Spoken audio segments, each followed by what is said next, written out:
Hi, everyone. I'm Laura Adams, and you're listening to the Money Girl Podcast.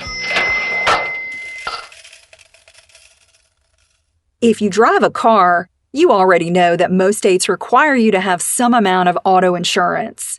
But what if you're trying to cut your expenses? Well, you'll be glad to know that it's easy to reduce the cost of car insurance and still comply with the law.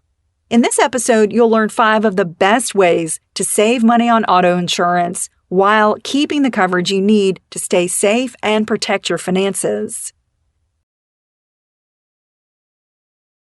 Okay, let's dig into auto insurance. Before I tell you how to save money, it's really important to understand what's covered by a basic auto insurance policy.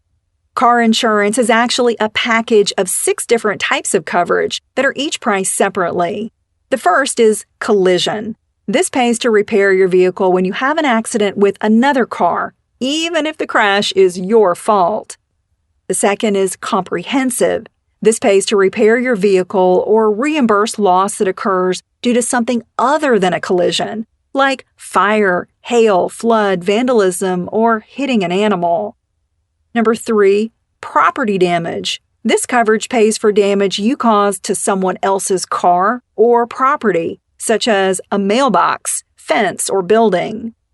The fourth is bodily injury liability. This pays for injuries that you caused to someone else. The fifth is medical payments, or what's known as personal injury protection, or PIP. This coverage pays for any injuries that you or the passengers of your vehicle have due to an accident. It can cover a variety of expenses, like medical treatment, lost wages, and funeral expenses.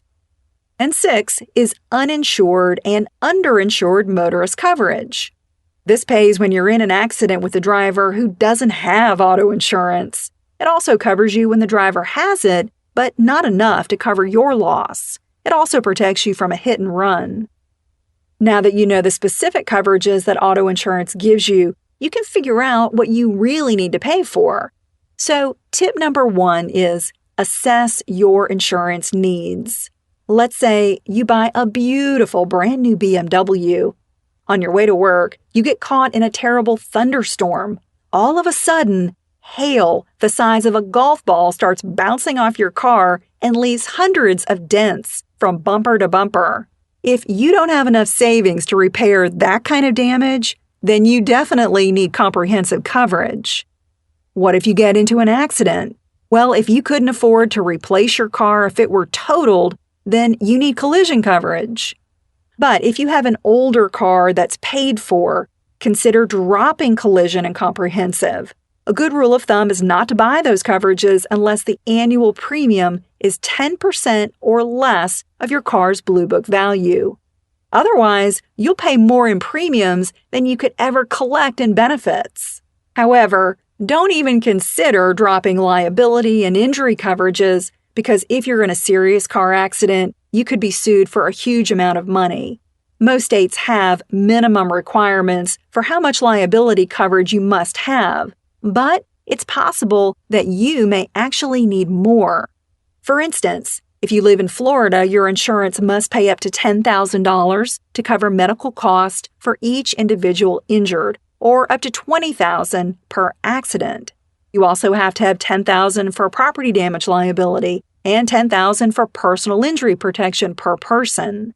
As you can imagine, these are very low limits that aren't likely to protect your assets, like real estate, savings, and investments, if you're found at fault in a lawsuit. So, take my advice and never scrimp on liability coverage because that's where insurance really gives you a strong financial safety net. Tip number 2, maintain good credit and a clean driving record. You might be surprised to know that your credit plays a big factor in the rates you're quoted for car insurance. Insurers use credit scores as a tool to help gauge how risky a customer might be. So that's just one more reason to maintain good credit scores by paying your bills on time and managing credit accounts responsibly. Another factor car insurers use to gauge risk and set premiums is your driving record. Having multiple moving violations and accidents on your motor vehicle record generally will cause you to pay higher insurance premiums. Tip number 3, raise your deductible. A deductible is the amount of money you must pay before insurance benefits begin. For auto insurance, you typically can choose a deductible such as $200, $500, or $1,000. The higher your deductible, the lower your premium will be. But the trade-off with a higher deductible is that if you have a car accident, you'll have to pay more of the repair cost out of your own pocket. So never raise your deductible unless you're confident that you'd have enough cash to cover it if you ever needed to make a claim. Tip number 4, ask about discounts. Insurance companies offer a variety of discounts, but they don't always advertise them. So speak up and ask how you might qualify for a lower premium. For instance, you typically get a significant discount for purchasing multiple policies with the same insurer, such as your auto and renter's insurance, or having more than one car insured.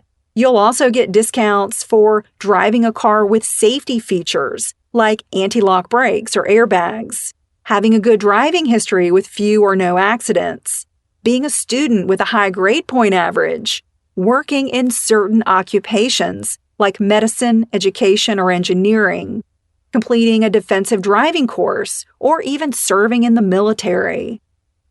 Tip number 5, shop on a regular basis. It's important to shop most types of insurance policies on a regular basis, like once a year. So if you've never shopped your auto insurance, or it's been a while, don't put it off any longer because you're probably leaving money on the table. After comparing quotes, you may find that your current insurance provider is giving you a great deal, but you won't know until you shop at least several different companies. The easiest way to shop is online using a free site like insurancequotes.com or carinsurancequotes.com. They allow you to get multiple quotes at once from the nation's top insurance providers, and that saves a lot of time and hassle.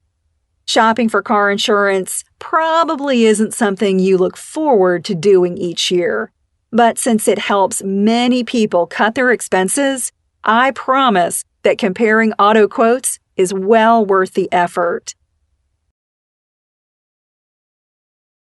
To get more money tips and advice, check out the Money Girl Facebook page or follow me on Twitter.